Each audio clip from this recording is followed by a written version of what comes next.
She brought the twins to a blind date, but the single dad's reaction turned her pale. Where are you from? Comment below and subscribe.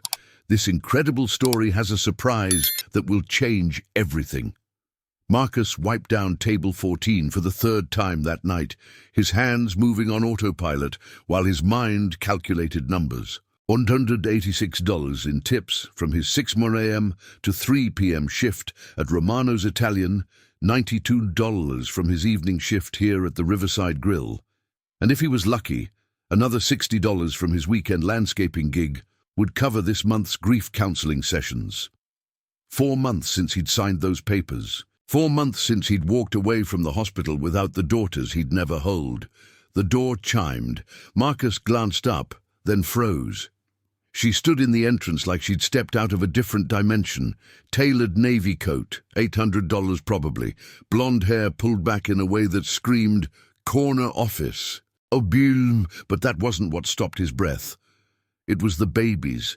Twin girls, maybe 3 or 4 months old, one in each arm of a high-end baby carrier strapped to her chest. Tiny fists curled against pink onesies, identical faces, peaceful in sleep. Marcus's hands went numb. The dish towel slipped from his fingers. Marcus Rivera. Her voice carried across the restaurant, smooth and confident. She walked toward him, heels clicking on hardwood, and extended one hand while somehow keeping both babies perfectly balanced. "I'm Olivia Chen. David said you might be expecting me, though I'm guessing he didn't mention the +2s.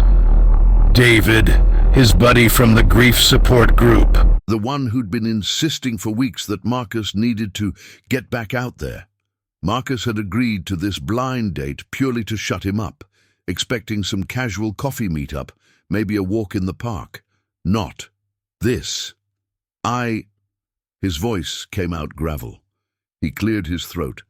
"Sorry, I wasn't expecting."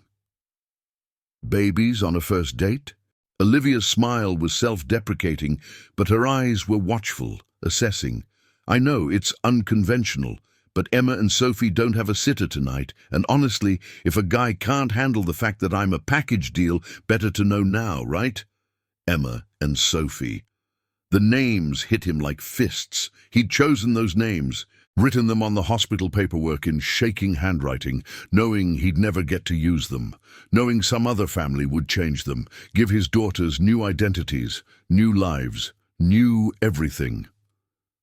"Can I?" He gestured vaguely at a table. "Sit?" That's generally how dates work.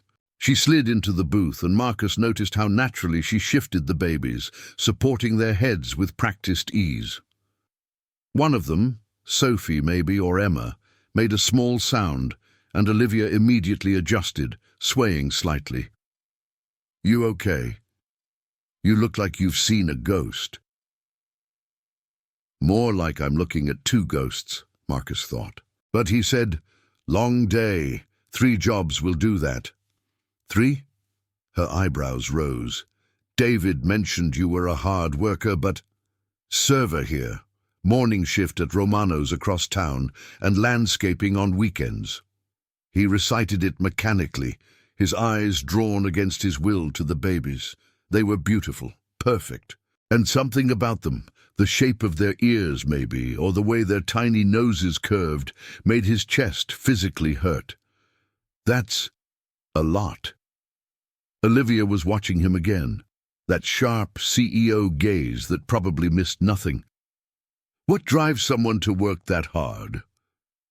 "Everyone has something they're running from or running toward." The words were right there, hot and true, but he swallowed them. "Bills mostly. What about you? David said you run some kind of tech company?" "Chen Digital Solutions. We do AI implementation for Fortune 500s. She said it casually, the way someone might mention they worked at a coffee shop. "But that's not what I want to talk about. David told me you lost someone recently. Your wife?" There it was. The truth he'd been avoiding for 4 months, wrapped in a polite question from a stranger holding babies that looked so much like... Stop! He couldn't go there. Wouldn't. Sarah. She died in childbirth 4 months ago. The words came out flat, practiced. He'd said them so many times to so many people that they'd lost meaning, but saying them while looking at twins who could be his daughters made them sharp again. Complications. By the time the doctors realized what was happening, it was too late. I'm so sorry. Olivia's voice softened, and for the first time he saw past the CEO armor to something genuine underneath. And the babies? This was it. The moment where he could tell the truth, could ask the question burning in his throat. How old are Emma and Sophie? Where did you adopt them from? Do they have a small birthmark on their left ankles, barely visible? But he couldn't, because what if he was wrong? What if this was grief playing tricks, making him see Sarah in every baby girl, his daughters in every tiny face? He'd been warned about this in counseling, the mind's desperate attempts to undo loss. They didn't make it. The lie tasted like ash. I signed the DNR papers myself. Marcus saw something flicker across Olivia's face. Grief recognition, maybe, or shared pain. One of the babies stirred and she gently rocked, her whole body moving with the motion. It was second nature to her, maternal. I can't imagine. She paused. These two, I adopted them 6 weeks ago. Private adoption, everything finalized.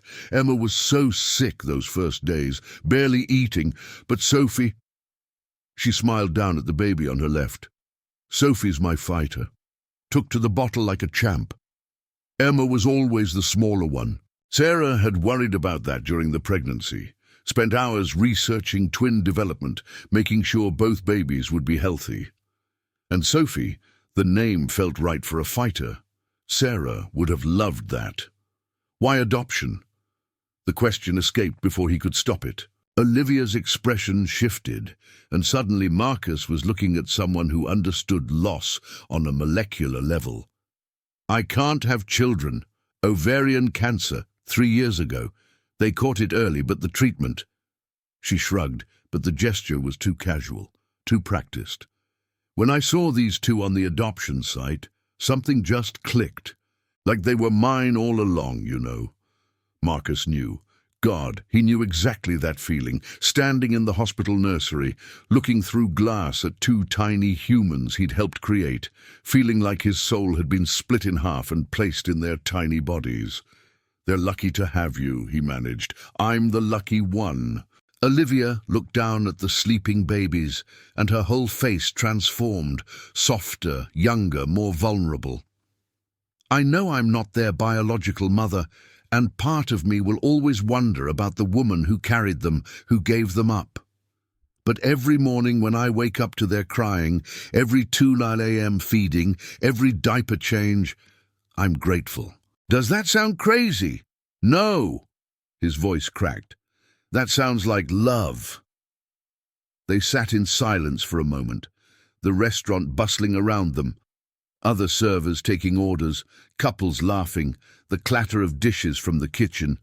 Normal life continuing while Marcus's world tilted sideways. Emma, the baby on the right, opened her eyes. They were deep blue, almost navy. Sarah's eyes. Marcus felt his heart stop. Can I? He didn't know what he was asking. Can I hold them? Can I check for the birthmark that would confirm what my gut is screaming? Can I tell you that I think those babies are mine?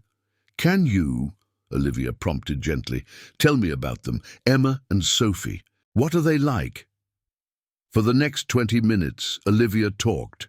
She told him about Emma's sensitive stomach, Sophie's strong grip, how they slept best when swaddled together. She showed him photos on her phone. Bath time, first smiles, 1,000 tiny moments that Marcus had missed, should have been there for, would have been there for if life hadn't ripped everything away. He listened, memorizing every detail, storing it away like treasure. And with every story, every small revelation, the certainty grew. These were his daughters, his and Sarah's, the babies they'd chosen those names for. The girls he'd signed away because he couldn't afford diapers, let alone the specialized care the NICU doctor said they'd need for months. "I should probably go," Olivia said finally, checking her watch. Cartier, platinum. "It's almost 8 and these two will be hungry soon, but I'm glad we did this. David was right, you're easy to talk to." Same. Marcus stood when she did, automatically, the way his mother had taught him. Maybe we could do it again, without the time pressure. "I'd like that." She smiled, and it was genuine, warm. "How about Saturday? There's a park near my place, Grant Park on the north side. We could meet there, let the girls get some fresh air." Grant Park, where Marcus and Sarah had spent countless afternoons planning their future, imagining their family. The universe had a sick sense of humor. "Saturday works." He pulled out his phone, cracked screen, 4 years old. "What time?" They exchanged numbers, and Marcus walked her to her car, a black Tesla Model X, because of course it was. She had a high-end car seat-based system installed in the back, the kind that probably cost more than Marcus made in a month. She secured the babies with practiced efficiency, checking each strap twice. "Marcus?" She turned before getting in the driver's seat. "I know today was unexpected, and I appreciate you rolling with it. A lot of guys would have run, if you only knew how much I want to run, and how much I can't. Takes more than babies to scare me off," he said. She laughed, and the sound was lighter than he expected. Then she was gone, taillights disappearing into the night, taking his daughters, probably his daughters, with her. Marcus stood in the parking lot for a long time after, the cold October air biting through his work shirt. His phone buzzed. A text from David. How'd it go? He stared at the message, then at the restaurant where he still had 3 more hours on his shift. Then at his hands, rough, calloused, the hands of someone who worked 3 jobs and still couldn't afford to keep his own children. What had he just done?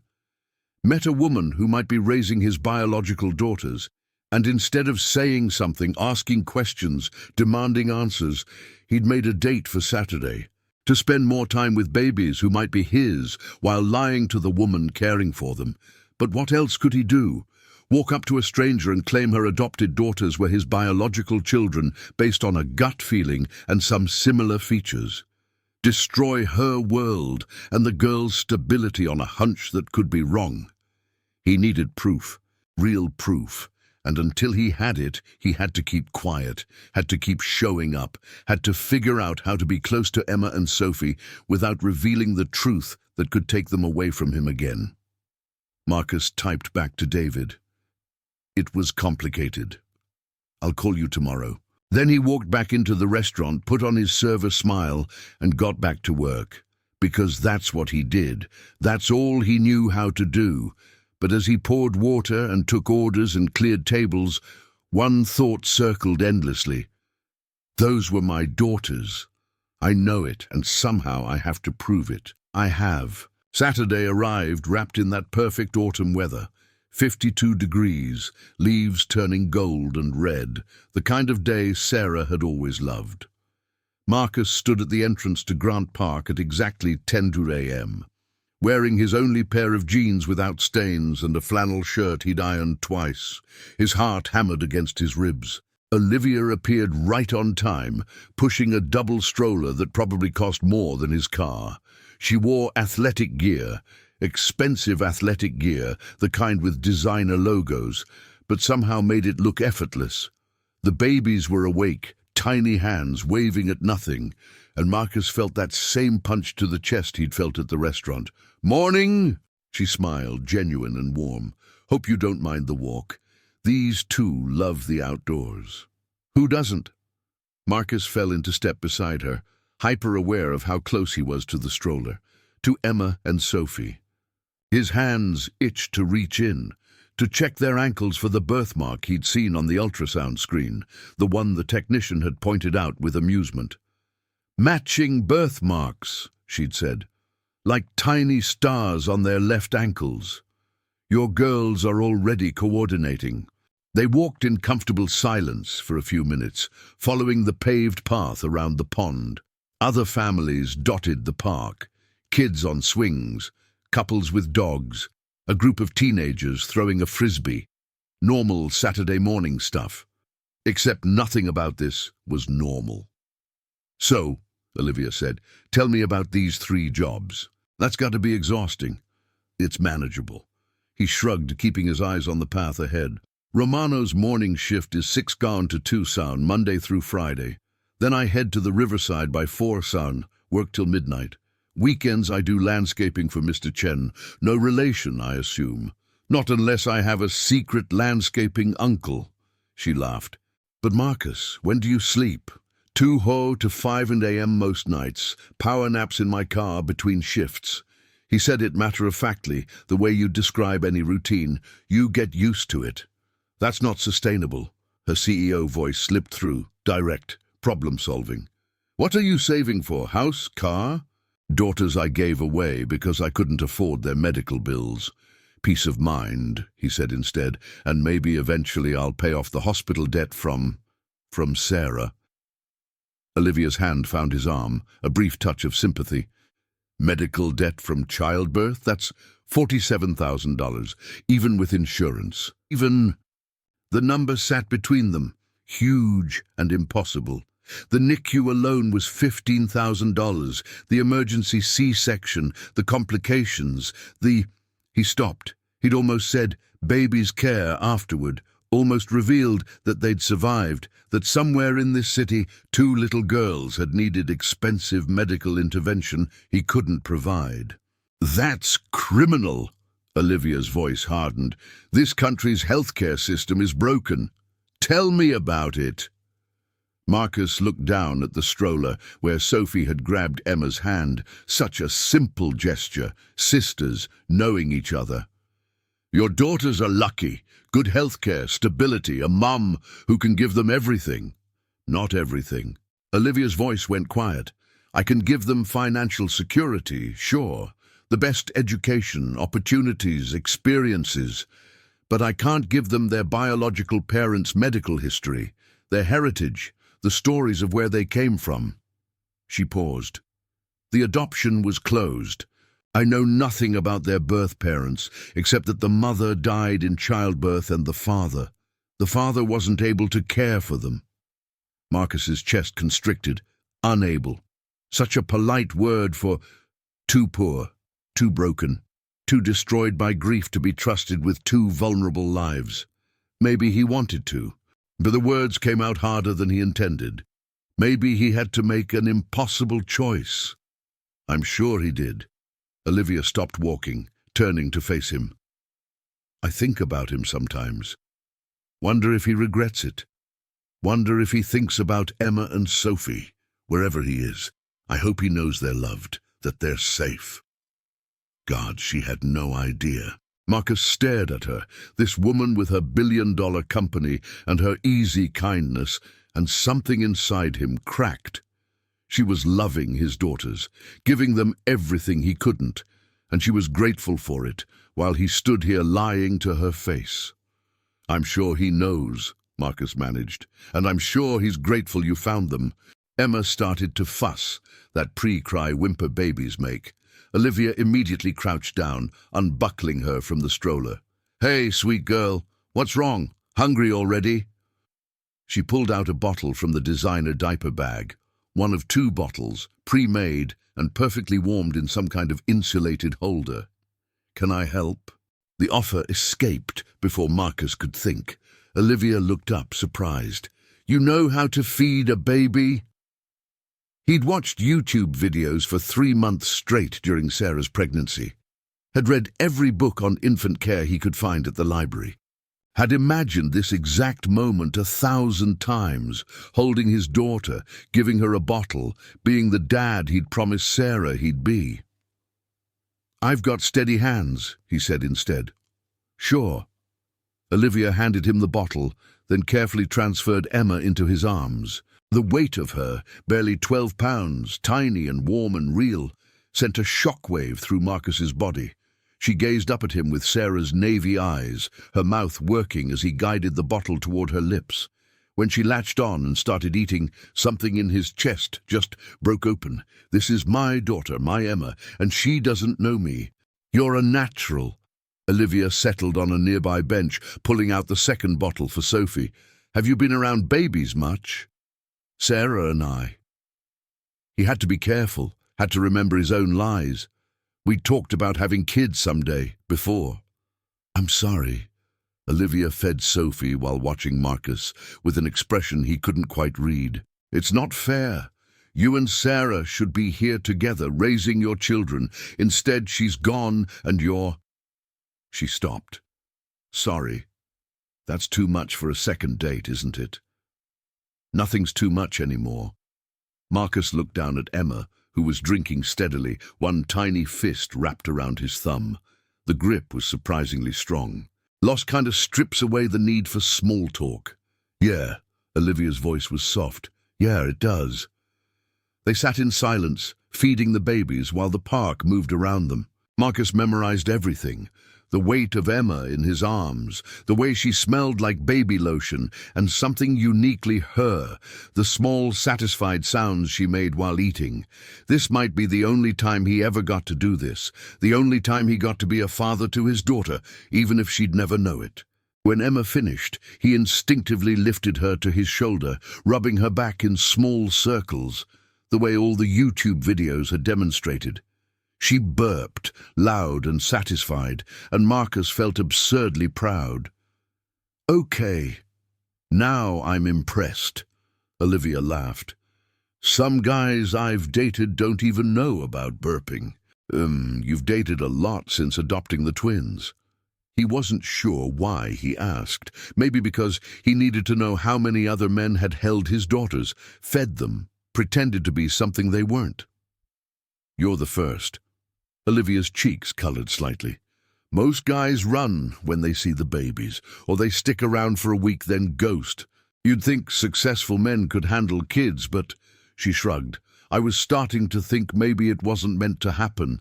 Dating, I mean. Maybe Emma and Sophie are all the family I'm supposed to have." "That's not true." The words came out firm, almost angry. "You deserve someone who sees you, all of you, including the girls. Someone who doesn't run." "Is that someone you?" She asked it lightly, but her eyes were serious. Was it? Could he be the man who dated Olivia, formed a relationship with her, all while knowing he was the biological father of her daughters? Could he watch them grow up from the outside, playing a role, never revealing the truth? Before he could answer, a voice cut across the park. "Olivia, thought that was you." A man approached, tall, patrician features, wearing a suit on a Saturday morning like he'd just stepped out of a board meeting. Everything about him screamed old money, from the Rolex on his wrist to the way he walked with absolute confidence that the world would move for him. "Richard." Olivia's voice cooled several degrees. "What are you doing here?" "Checking on my investment." Richard's eyes flicked over the babies, then to Marcus with barely concealed disdain. "Your nanny's day off? This is Marcus. We're on a date." She said it firmly, possessively, and Marcus noticed how she'd positioned herself slightly between him and Richard. Protective. "A date." Richard's laugh was sharp. "Olivia, you can't be serious. What does he do, park cars?" "I serve them." Marcus stood, handing Emma back to Olivia with care. He met Richard's gaze directly. 3 jobs worth. Probably work more hours in a week than you do in a month." How quaint. Richard's smile didn't reach his eyes. "Olivia, when you're done with your charity work here, we need to discuss the Harrington merger. I've been calling your office all morning. It's Saturday, Richard. I'm with my daughters. Your adopted daughters." The way he said it made the word sound like something shameful. "Look, I get it. You wanted kids, you bought some, but you can't let motherhood distract you from the company. Your father built Chen Digital into what it is, and investors are getting nervous about your priorities." Marcus watched Olivia's jaw tighten, saw her hands grip the stroller handle. This Richard asshole had no idea who he was dealing with. "My priorities," Olivia said, voice ice, "are my daughters and my company, in that order. If investors have a problem with that, they can divest. And Richard, you're on the board because my father trusted you, not because you've earned it. Don't mistake courtesy for weakness." "I'm trying to help you," Richard insisted. "These girls, they're not even yours, not really. You adopted them on a whim, and now they're consuming your life. What happens when you realize motherhood isn't as glamorous as you thought? When the reality of sick days and crying and sleepless nights gets old?" Something inside Marcus snapped. "You should leave." Richard turned to him, eyebrows raised. "Excuse me?" "You heard me." Marcus stepped closer, not threatening, just immovable. "She asked you to go, so go. And who are you to tell me? I'm the guy who understands that those two little girls are the most important thing in Olivia's world, more important than mergers or investor calls or your opinion." Marcus's voice stayed level, but there was steel underneath. "So, unless you want to keep making an ass of yourself in front of them, I suggest you walk away." For a long moment, Richard just stared. Then he laughed, but it was forced. "This is ridiculous. Olivia, call me when you're thinking clearly." He stalked off, and Marcus watched until he was out of sight before turning back to Olivia. She was looking at him with an expression he couldn't quite read, surprise, gratitude, something else underneath. "Thank you," she said quietly. "You didn't have to do that." "Yeah, I did." Marcus crouched down to where Emma and Sophie sat in the stroller, both watching him with wide eyes. Nobody talks about them like that. Nobody.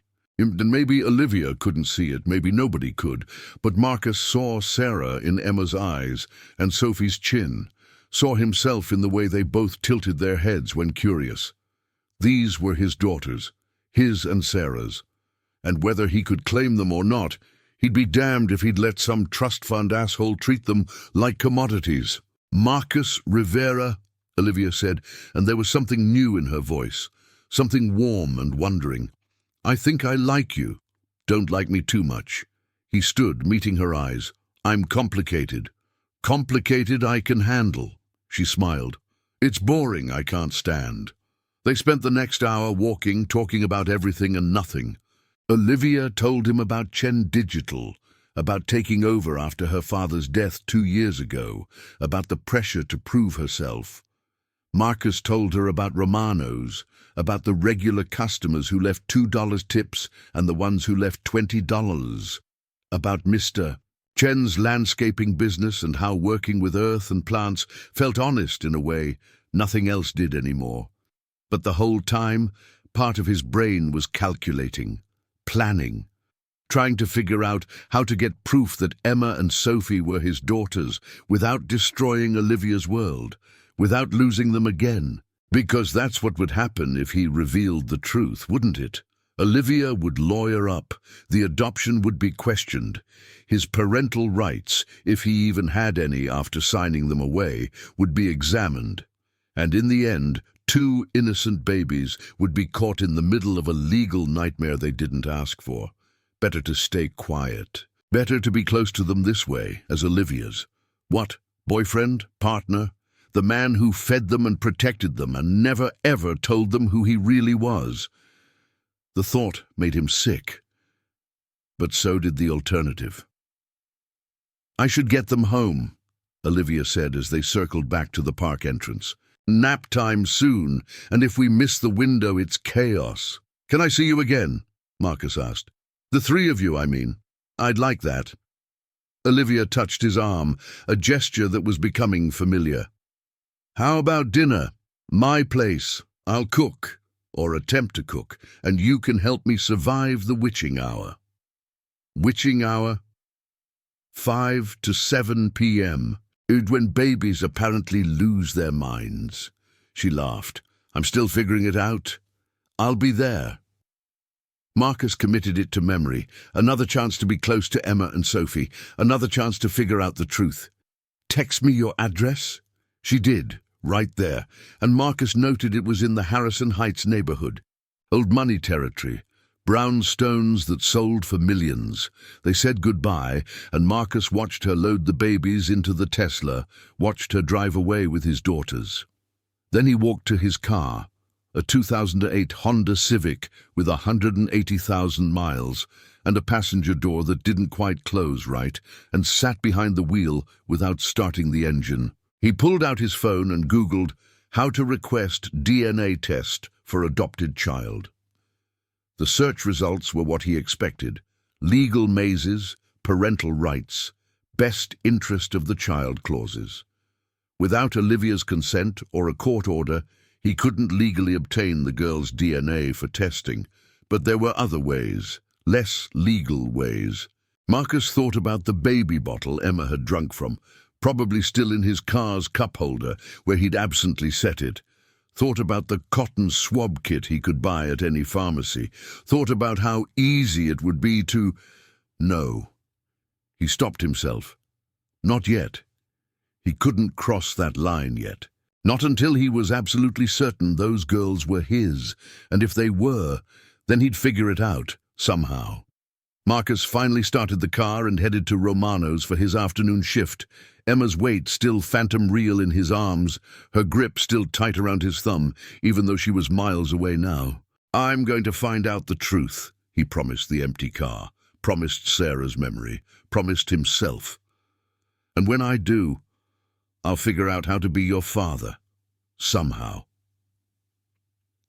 The engine coughed, the car wheezed to life, and Marcus drove toward another shift in another restaurant, carrying the weight of a secret that could destroy everything.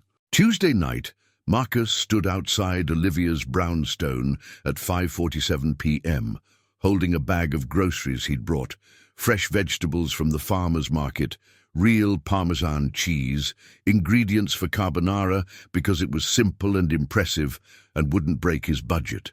The building was exactly what he'd expected. Restored brick, manicured hedges, the kind of place where monthly fees probably exceeded his yearly rent. He rang the bell.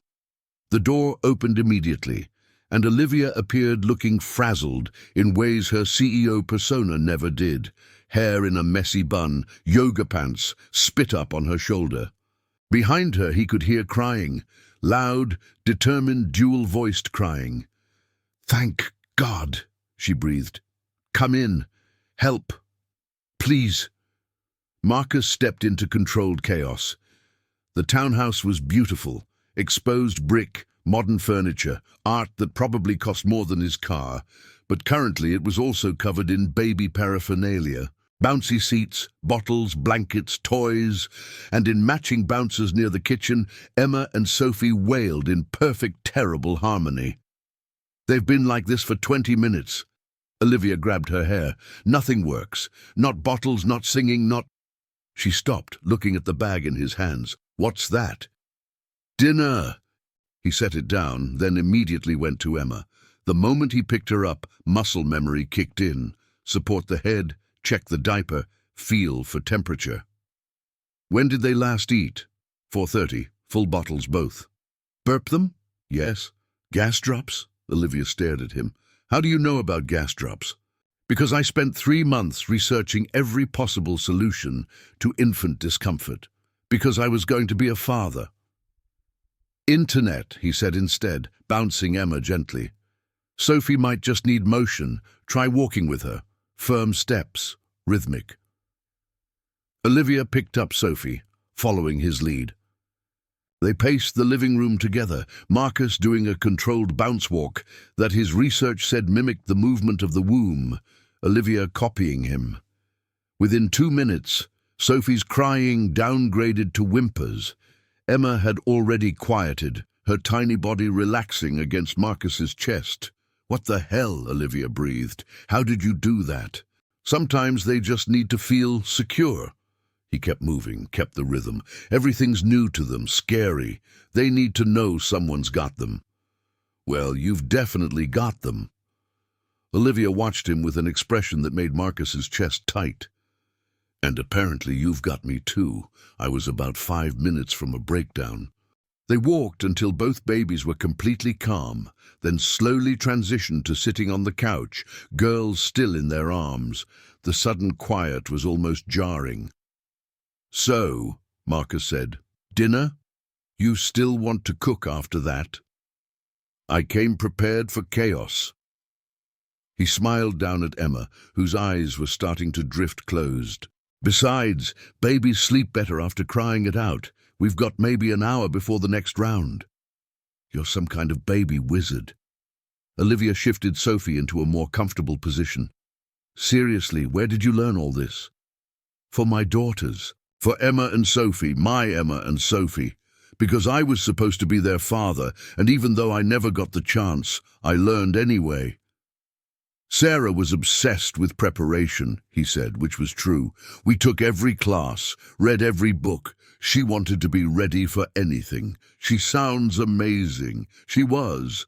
Marcus stood carefully, keeping Emma still. "I'll put her down." "Nursery's upstairs, first door on the right." He carried Emma up a staircase lined with photos, Olivia at various ages, her parents, graduation shots, business events. The nursery was perfect, white furniture, soft grey walls, 2 cribs with pink bedding, gentle. Marcus laid Emma down with practiced care, watching as she settled into sleep. This room should have been in his home. These cribs should have been bought with his money, or what little he could scrape together. This mobile playing soft music should be spinning above beds in an apartment he could barely afford. But it wasn't. And maybe that was for the best. Maybe Emma and Sophie were better off here, in this beautiful room, with a mother who could give them everything. His hand moved before he could stop it, reaching for Emma's left ankle, gently pulling the tiny sock down just enough to check. There, a small mark, barely visible, shaped like an irregular star. The birthmark the ultrasound tech had pointed out. Marcus's heart stopped. Emma had it, which meant he moved to Sophie's crib where Olivia had already laid her down. Same check, same ankle, same birthmark. Oh God, they were his. They were really, actually his daughters. Marcus backed away from the cribs, hand over his mouth, trying to keep his breathing quiet. Emma and Sophie Rivera, his babies, Sarah's babies, alive and healthy and sleeping peacefully in a billionaire's nursery while he worked 3 jobs to pay off the medical debt from their birth. "Marcus?" Olivia's voice from the doorway. "You okay?" He turned, and he must have looked as wrecked as he felt because she immediately crossed to him. "Hey, what's wrong?" "Nothing, I just—" He couldn't do this, couldn't keep lying, not while standing over his daughter's cribs. "Olivia, I need to tell you something." "Okay." She took his hand, gentle. "Come downstairs. Let's get some wine, and you can tell me anything." They descended back to the living room. Olivia poured 2 glasses of red, probably $100 a bottle, and gestured for him to sit. Marcus couldn't. "4 months ago," he started, "Sarah went into labor early, 32 weeks. There were complications. She hemorrhaged. They did an emergency C-section, but by the time they got her stable, she'd lost too much blood. She died 6 hours later." Olivia's hand covered her mouth. "Marcus, the babies survived, twin girls, but they needed NICU care, specialized care. The costs kept adding up, $5,000 a day, sometimes more. I was working 2 jobs then, barely keeping up with rent.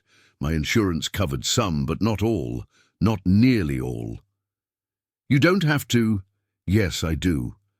He met her eyes. "The doctors said the girls would need months of care, maybe surgeries, definitely therapy, specialists, follow-ups. They gave me papers, pages of papers, explaining the costs, the risks, the reality. And then a social worker came in. She told me about private adoption, said there were families waiting, families who could afford the medical care, who could give the girls everything I couldn't." Understanding was beginning to dawn on Olivia's face, horror too. I held them once, just once, in the NICU, through those holes in the incubators. I touched their tiny hands and I named them Emma and Sophie, and then I signed the papers that gave them away. His voice cracked. I signed my daughters away because I couldn't afford to keep them alive. Marcus. Olivia's whisper was barely audible. The adoption was closed. I wasn't supposed to know where they went, who took them, nothing. That was the agreement. But then David set me up on this blind date, and you walked in with 2 4-month-old twin girls, and I thought... He laughed, but it came out broken. I thought I was crazy, thought grief was making me see my daughters everywhere. But I checked. Just now, the birthmarks on their left ankles. Emma and Sophie both have them, the same marks I saw in the ultrasound. Olivia stood frozen, wineglass trembling in her hand. They're mine, Marcus said. Emma and Sophie are my biological daughters, and I'm so sorry. I'm so sorry. I should have told you immediately, I know. But I needed to be sure, and I didn't want to ruin what you'd built with them, and stop. Olivia set down the wineglass carefully. Just stop. The silence stretched. Marcus watched her process, watched emotions flicker across her face, shock, betrayal, understanding, fear. So much fear. Those adoption papers, she finally said. You signed away all parental rights? Yes. Legally, irrevocably? Yes. Then why tell me? Her voice rose. Why not just stay quiet, stay close, and play uncle or boyfriend or whatever role would let you be near them? Because lying to you felt wrong. He moved closer. Because you deserve to know. Because Emma and Sophie deserve parents who are honest with each other. Parents? Olivia backed away. We're not their parents together, Marcus. I'm their mother, legally, completely, irrevocably. You gave that up. I know. The words hurt like knives. I know I did, and I'm not trying to take them back. I couldn't even if I wanted to. I still can't afford their care. I can barely afford my own rent. But Olivia, they're my daughters, mine and Sarah's. And I need you to know. What am I supposed to do with this information? Tears streaked down her face. What do you want from me? Money? Access? Visitation? No. The word came out firm. I don't want anything except to be honest. I like you. I really like you. And I think, God help me, I could love you. But I can't do that while hiding who I am. While pretending I don't see Sarah in Emma's eyes and my own stubborn chin in Sophie's face. Olivia sank onto the couch, head in her hands. This is insane. This is absolutely insane. Marcus knelt in front of her, careful not to touch. I'm not trying to take them from you. I promise. You're an amazing mother. They're lucky to have you. I need you to know the truth. And then you can decide what happens next. What happens next? She looked up and her face was devastated. Marcus, I've been their mother for 6 weeks. 6 weeks of sleepless nights and learning their cries and figuring out their schedules. 6 weeks of falling completely in love with them. And now you're telling me their biological father has been here the whole time, watching, checking them for birthmarks, confirming his suspicions. I know how it sounds. Do you? She stood abruptly. Because from where I'm sitting, it sounds like you've been conducting some kind of investigation while I stupidly developed feelings for you. My feelings for you are real. He stood too. Everything between us is real. Except the part where you're the biological father of my daughters and didn't tell me. Upstairs, one of the babies started crying, then the other. Their voices rose in tandem, distressed, needing comfort. Olivia moved toward the stairs. Let me help. Marcus followed. Please, whatever you decide after tonight, let me help right now. They went to the nursery together. Marcus took Emma while Olivia lifted Sophie. They changed diapers in silence, prepared bottles without speaking, fed the girls while the weight of truth hung between them. Emma drank from her bottle, her navy eyes fixed on Marcus's face. She didn't know, couldn't know. To her he was just a man her mother knew, a stranger who held her gently and knew how to soothe her cries. But to Marcus, she was everything. Emma and Sophie, his first, his last, his only children. The daughters he'd held once in the NICU. The babies he'd named before signing them away. The girls he'd grieved for while they lived and grew in someone else's home. "I need time," Olivia said quietly, burping Sophie. "I need to think." "I understand. I'm not saying yes to anything. I'm not saying no either. I need time to process." "I'd take all the time you need." Marcus finished feeding Emma, lifting her to his shoulder. "I'll wait, forever if I have to." "Don't make promises." Olivia's voice was tight. "Don't make this harder than it already is." They put the babies down together. Then Marcus gathered his things. The groceries still sat untouched in the kitchen, ingredients for a dinner that would never be cooked. "I'll go," he said at the door. Olivia nodded but didn't move to show him out. She stood in the foyer of her beautiful home, arms wrapped around herself, looking smaller than he'd ever seen her. "For what it's worth," Marcus said softly, "meeting you might be the second best thing that's ever happened to me, after Sarah, after the girls. And meeting you might be the most complicated thing that's ever happened to me." Olivia's attempt at a smile failed. "I'll call you when I've figured out what this means." Marcus left, walked to his car, drove to the Riverside Grill for his closing shift, served tables and smiled and acted normal while his entire world hung in the balance. He'd told the truth. Finally, completely told the truth. Now, he just had to wait and see if honesty had cost him his daughters a second time. 5 days. 5 days of silence from Olivia, and Marcus was losing his mind. He worked his shifts on autopilot, pouring coffee at Romano's, clearing tables at the Riverside, mulching flower beds for Mr. Chen. But his brain stayed stuck in that nursery, watching Olivia's face crumble as the truth destroyed everything. His phone buzzed during his 2:47 p.m. break. Olivia's name flashed on the cracked screen. "Can you come over tonight, 7 p.m? We need to talk." Marcus stared at the message for 30 seconds before typing back, "I'll be there." At 6:53 p.m., he stood outside her brownstone again, this time empty-handed. No groceries, no gifts, just him and the truth between them. Olivia opened the door wearing jeans and an old college sweatshirt, hair loose around her shoulders. She looked exhausted. "Come in." The townhouse was quieter than before. Emma and Sophie slept in their bouncers, tiny chests rising and falling in perfect synchronization. Marcus's hands ached to pick them up. "I hired a lawyer," Olivia said without preamble, "family law specialist. Asked her about biological fathers who sign away parental rights, then show up later." Marcus's stomach dropped. And she said you have no legal claim. None. The adoption is ironclad. Even if you wanted to fight it, which would cost you $50,000 minimum in legal fees, you'd lose. Olivia's voice was flat, clinical, CEO mode. But she also said something else. She said the girls deserve to know their heritage, their medical history, their biological father's story. "Olivia, I spent 5 days angry at you." She cut him off. "Angry that you lied, that you investigated me, that you confirmed your suspicions without telling me.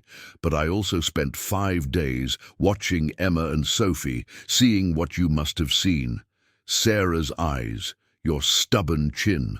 The way Sophie grabs things with the same intensity you have when you're determined." She paused. "They're yours. Anyone with eyes could see it now that I know." Marcus couldn't breathe. "What are you saying?" "I'm saying I don't want to take away their father." Olivia's voice cracked. "I lost my parents young. Breast cancer took my mom when I was 12. Heart attack got my dad at 29. I know what it's like to grow up with holes in your history, questions nobody can answer. I won't do that to Emma and Sophie if I don't have to." Hope flared in Marcus's chest, dangerous and bright. "You'd let me see them?" "I'd let you be their father." She said it firmly, like she'd practiced. Not legally, I'm their legal mother, that's not changing, but in every way that matters. Co-parenting, shared decisions. They'd know you, know your story, know Sarah's story. Why? The word came out strangled. After I lied to you? Because you didn't lie to hurt them. You lied because you were scared of losing them again. Olivia moved closer. And because in 5 days of imagining my life without you in it, I realized something. I don't want that life. I want the guy who knows about gas drops and burping techniques, the guy who stands up to Richard without hesitation, the guy who works 3 jobs and still finds time to be gentle with babies. Olivia. Marcus reached for her, then stopped. I don't deserve... Stop. She took his hands, rough and calloused against her soft palms. You deserve to know your daughters. They deserve to know their father. And I deserve to not do this alone. She smiled, and it was real despite the tears. Besides, I think I might be falling for you, Marcus Rivera. Even though you're impossibly complicated, I'm definitely falling for you. He pulled her close, breathing in her scent, expensive perfume and baby lotion and hope. But we need rules, boundaries. I won't overstep. They're your daughters legally, I understand that. Our daughters, Olivia corrected. Legally mine, biologically yours, but ours together if we choose. Can we choose that? Before Marcus could answer, Sophie started crying. Then Emma joined in, their dual voices filling the townhouse. Marcus and Olivia moved in tandem, him to Emma, her to Sophie, picking them up, soothing them, working together like they'd been doing this for years instead of days. There's one more thing, Olivia said over Sophie's whimpers. Richard called an emergency board meeting. He's trying to force me out as CEO, claims I'm distracted by motherhood. The vote's tomorrow at 2 p.m. Marcus's jaw tightened. He can do that. If he gets enough board votes, yes. And he's been working the phones, painting me as unstable, claiming the adoption was impulsive. She rocked Sophie, her face hard. My father built Chen Digital from nothing. I've grown it 40% in 2 years. But Richard has connections, old money backing him. He thinks I'm vulnerable right now. You're not vulnerable. Marcus shifted Emma to his shoulder. You're stronger than he'll ever be. Tell that to the board. Olivia's laugh was bitter. Half of them still see me as James Chen's daughter, not a CEO in my own right. An idea sparked. Dangerous, maybe stupid, but right. Let me come with you. What? To the board meeting. Let me tell them who I am. Let me show them that you're not distracted or impulsive. You're building a family while running a billion-dollar company. That's not weakness. It's strength. Marcus, you don't have to. Yes, I do. He met her eyes over their daughters' heads. Richard disrespected you and Emma and Sophie in that park. He called them commodities. He tried to make you choose between motherhood and your career. Let me stand with you tomorrow and show him that's a false choice. Olivia stared at him for a long moment. Then she nodded, slow and certain. Okay, but Marcus, it's going to be brutal. These people will tear you apart. Your jobs, your income, your past. They'll use it all against us. Let them try. Marcus's voice was steel. I've got nothing to hide anymore, and they need to understand that Emma and Sophie aren't a distraction. They're the whole point. The Chen Digital Solutions boardroom occupied the entire 32nd floor of the Ashton Tower downtown. Floor-to-ceiling windows overlooked the city, and the conference table probably cost more than Marcus made in a year. 11 board members sat in leather chairs worth $2,000 each, all watching as Marcus entered beside Olivia. Richard's smirk was immediate.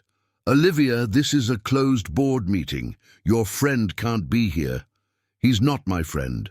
Olivia's voice was ice. Marcus Rivera is the biological father of my daughters and my partner. He has every right to hear what you're planning to say about my fitness as CEO. The room exploded. Voices overlapped, shock, confusion, some anger.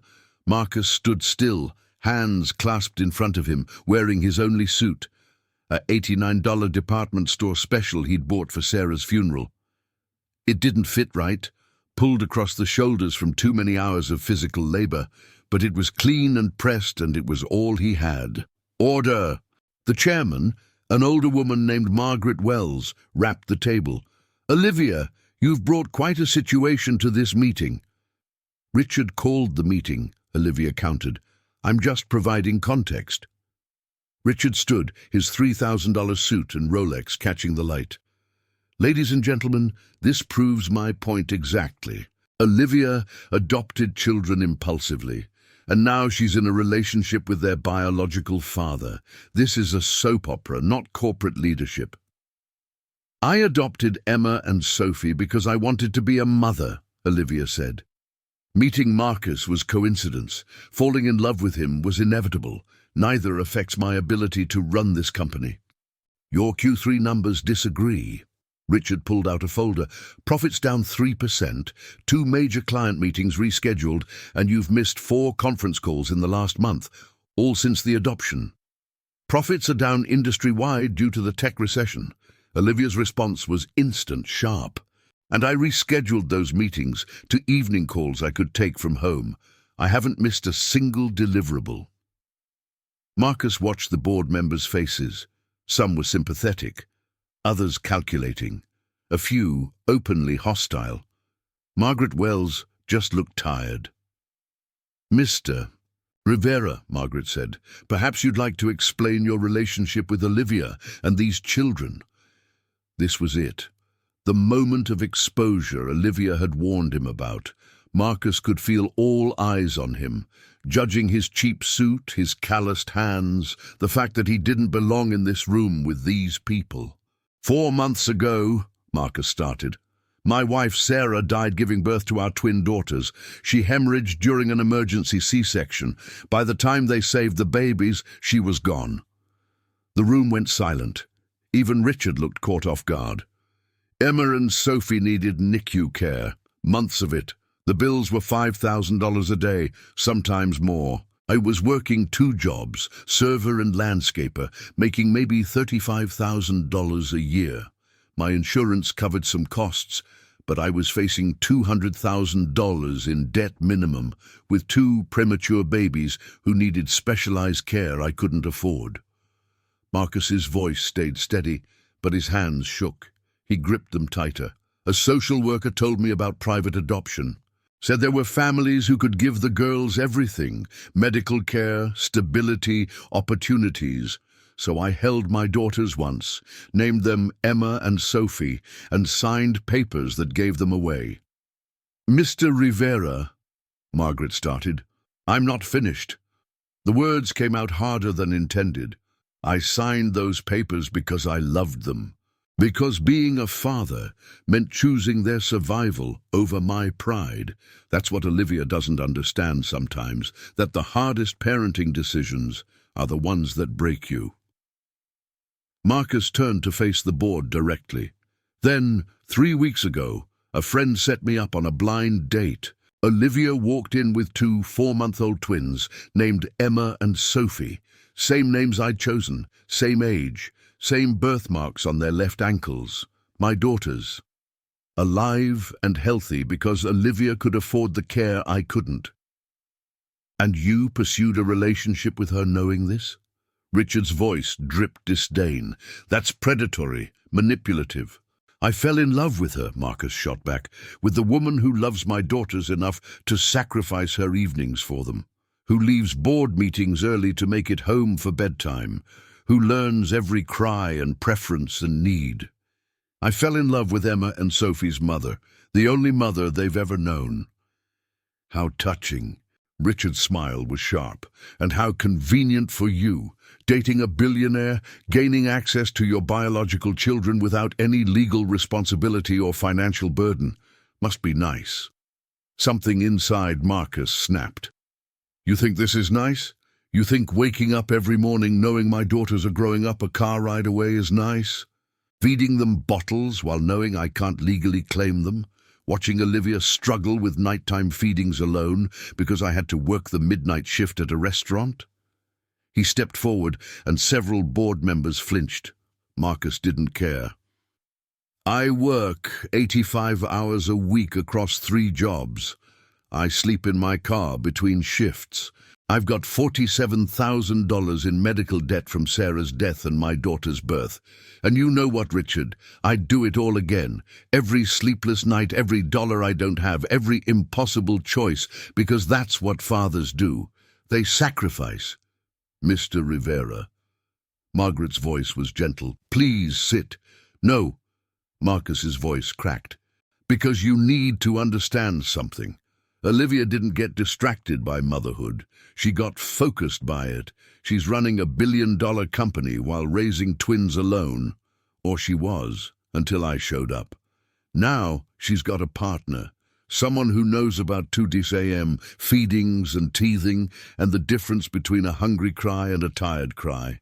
He turned to Olivia, whose eyes were bright with tears. Someone who loves her exactly as she is. Brilliant CEO, an exhausted mum, and every complicated thing in between. And if you can't see that she's stronger now, not weaker, then you're not qualified to be on this board. The silence was absolute. Richard looked stunned. Margaret Wells had removed her glasses, wiping them slowly. I've heard enough. Margaret stood. Richard, your motion to remove Olivia as CEO is denied. This board has no grounds to question her leadership based on personal choices that don't affect company performance. Margaret, Richard started. Furthermore, Margaret continued, I'm recommending we review your position. This meeting was vindictive and wasteful.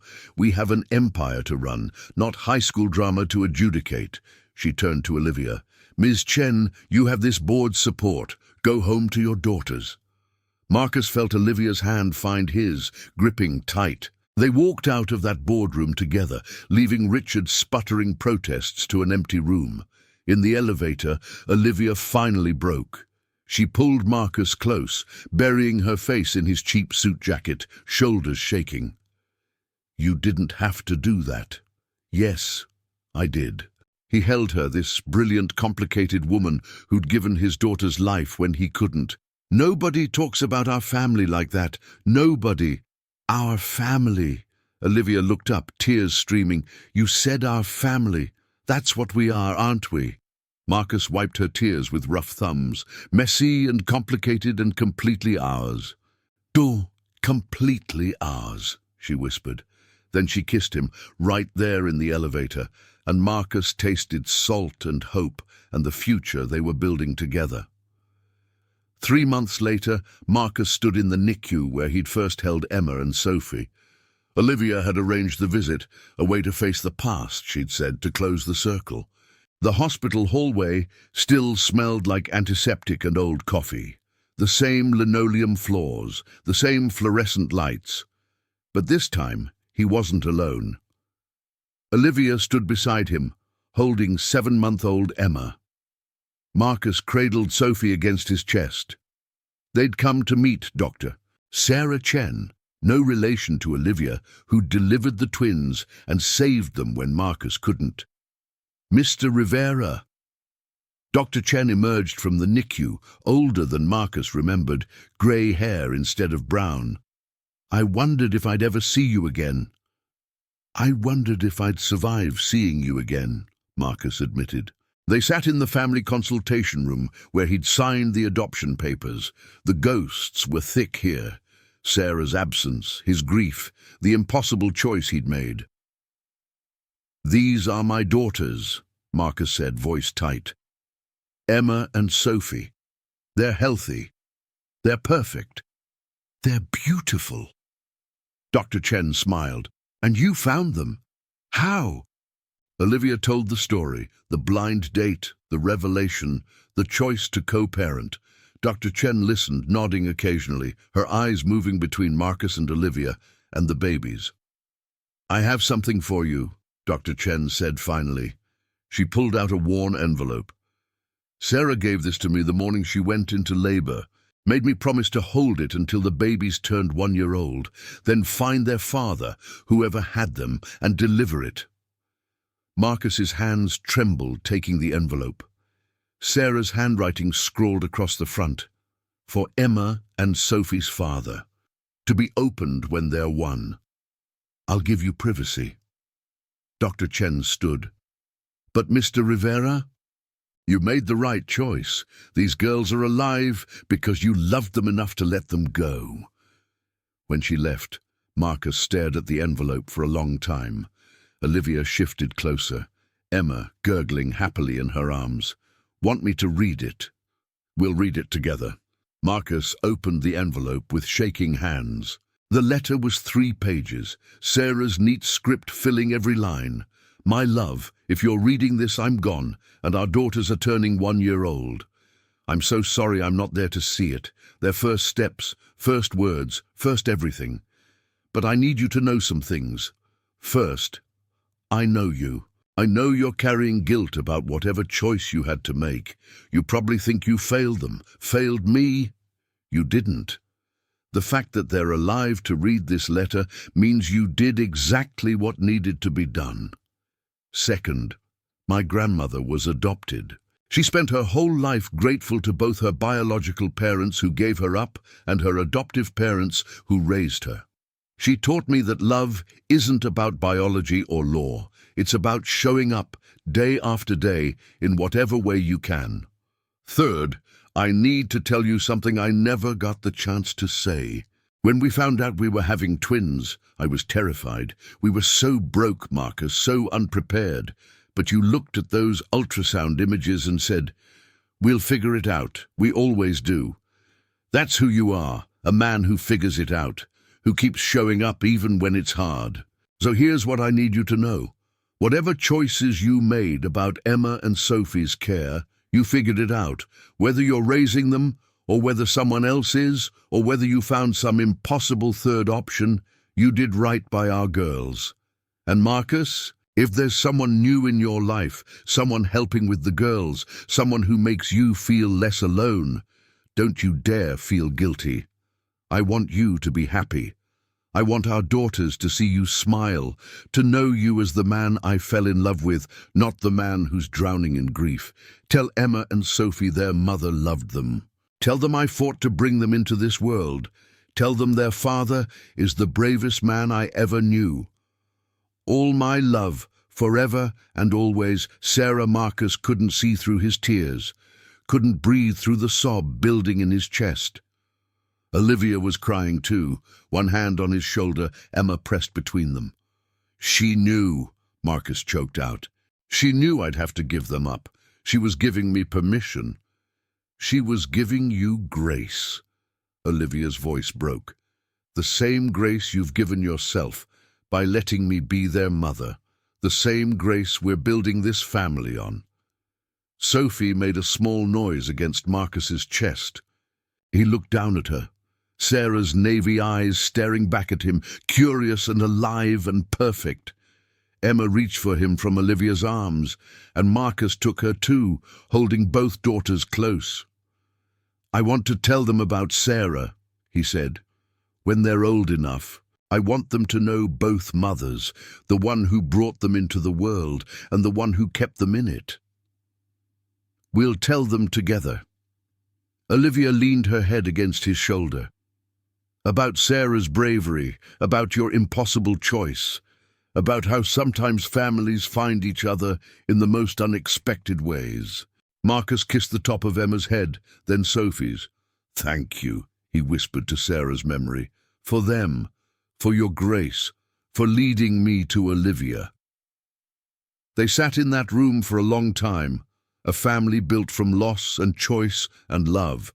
When they finally left, Marcus carried Sarah's letter carefully folded in his pocket, a piece of his past he'd carry into their future. Outside, Olivia loaded the babies into the Tesla while Marcus stood for a moment in the hospital parking lot. The October air was crisp, leaves falling in shades of gold and red, Sarah's favorite season. You coming? Olivia called. Yeah. Marcus crossed to the car, sliding into the passenger seat. Emma and Sophie babbled in the back, reaching for toys, completely unaware of the significance of this day. "Where to?" Olivia asked. Marcus thought about Romano's, where he still worked mornings, about the riverside where he closed most nights, about the life he'd built from grief and sacrifice and impossible choices. Then he looked at Olivia, at the woman who'd given him back his daughters in a way he never expected. "Home," he said. "Let's go home." And they did, to Olivia's brownstone that was slowly becoming theirs, to cribs and bottles and the beautiful chaos of raising twins, to a future they'd built together from the pieces of their broken pasts. Marcus Rivera had signed away his daughters once to save them. Now, in every way that mattered, he'd found his way back, not as their legal father, that right belonged to Olivia, but as their dad. The man who showed up for 2 a.m. feedings, who knew every cry, who worked 3 jobs so he could help with daycare costs even though Olivia insisted he didn't have to. The man who loved their mother, both mothers, and understood that family wasn't about biology or paperwork. It was about showing up every single day and choosing love. As they pulled into the driveway, Sophie laughed, a pure, joyful sound that filled the car. Emma joined in, and soon all 4 of them were laughing together, the sound spilling out into the autumn evening. Sarah would have loved this, Marcus thought. And then he knew with absolute certainty that wherever she was, she did.